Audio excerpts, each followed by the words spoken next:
I wanna tell my story. I wanna sing my song. Yeah, yeah, yeah. I wanna tell my story. I wanna sing my song. Archives are collections of information representing certain aspects of a society's history. They are usually not current, but have permanent value to the holder. Archives have existed in various forms, dating as far back as the history of mankind. Listen to the sound and the rhythm of the drum. The rhythm. The rhythm. The rhythm. The rhythm of the drum.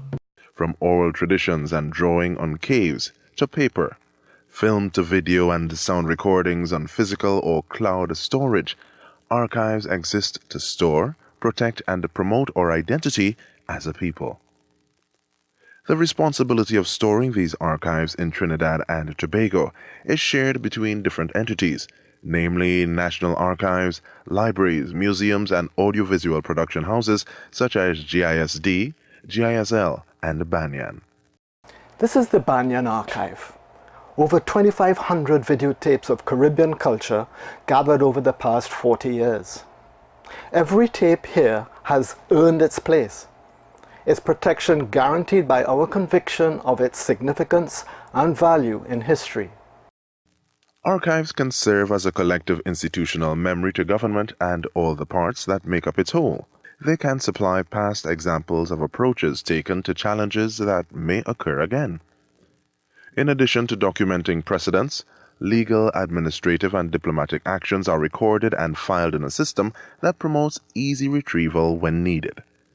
This is especially important if institutional knowledge changes with administrations or changing employees. If this system is haphazard, it can cost us much time and other resources as we try to reinvent the wheel. Audiovisual archives are records we can see and hear instead of just reading on a piece of paper. They share the same principles of collecting, preserving, and continuing our society's lived experience in snapshots of any given time. But where words on page cannot adequately describe the tilt of a Bella Queen's head as she moves her skirt, or the rise in the stands as Brian Lara strokes another six off some poor bowler, audiovisual archives take us to that place and show us to ourselves. Let me tell you a story. When the digitization was complete, I presented it to the head librarian of the University of the West Indies in St. Augustine. I asked to suggest a topic we could look at. George Lamming was suggested. Of the 56 records in the database that were identified, we selected at random George Lamming's eulogy for Grenadian Prime Minister Maurice Bishop shortly after his murder in 1983. The occasion was a memorial service for Maurice held in the Holy Trinity Cathedral in Port of Spain, Trinidad. Now one could say all one needs to study the eulogy is a copy of the transcript. But look what you would miss. George Lamming's renowned facility as an orator, the sense of occasion, the emotion and purpose behind the delivery, the makeup of the congregation, Maurice's mother and sister, activists from Europe, North America and the region. There you see from the UK, poet Linton Kwesi Johnson and broadcaster and publisher Darcus Howe. But that isn't all. When people see recordings of their own history and culture, it is with more than just academic interest. There is a personal connection made. Banyan's archives are now fully digitized and can be made available to the public for different reasons.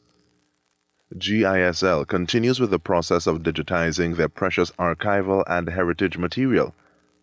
Audiovisual archives open access to those of us who cannot access books where tales are told, or perhaps cannot speak our languages, or even read. In an age of globalization where access to other cultures with powerful media channels is increasingly easier, digitizing our archives is crucial to preserving our culture, documenting and telling our story of value and self-determination.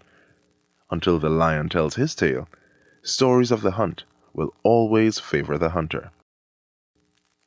Our children should never have to use smartphones to go to Wikipedia for information on where Steel Pan was born, or find the location of the temple in the sea, or the 100-foot Hanuman Murti. The emphasis may be preservation or financial gain, but this gap becomes ever smaller as we fully embrace this age of information. Apart from showing us our sporting achievements, religious occasions, and cultural practices, audiovisual archives can play an important role in our day-to-day lives. Government produces information designed to serve our interests. The National Archives can preserve the most important of these, but not everyone can or wants to use the archives personally in the way one might use a library. Programs such as Accessing Government Services break down the exact steps we can take in order to make the most of our right to service from government. Welcome to the first edition of Accessing National Services, an all-new series about a range of services provided by various government agencies in Trinidad and Tobago. We can also get information on where we will plan the next holiday lime.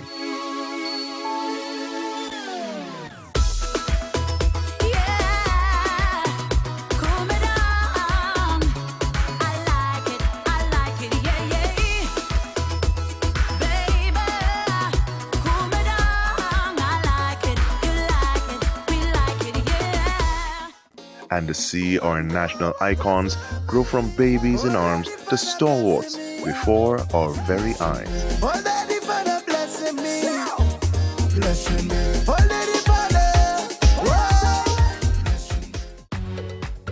Our archives, if used as an educational and cultural resource, can be invaluable in fostering our understanding of self and our relationship with the rest of the world. Trinidad and Tobago and the rest of the wider Caribbean are hotspots of cultural diversity, athletic prowess, and worldwide creativity. We have an advantage in creativity as a primary product, but we must work on proper marketing and distribution. In raising awareness of the role of archives, the National Archives of Trinidad and Tobago host an annual Archives Awareness Week, which highlights the factors leading us to this point in our journey along the path of nationhood. Events in this week include exhibitions, an information village, a quiz for Forms 1 to 3 secondary school students, lecture demonstrations, and interactive panels. Every culture has a different appreciation and understanding of beauty and value. But the value that we give to ourselves can be lessened if we do not know our total worth.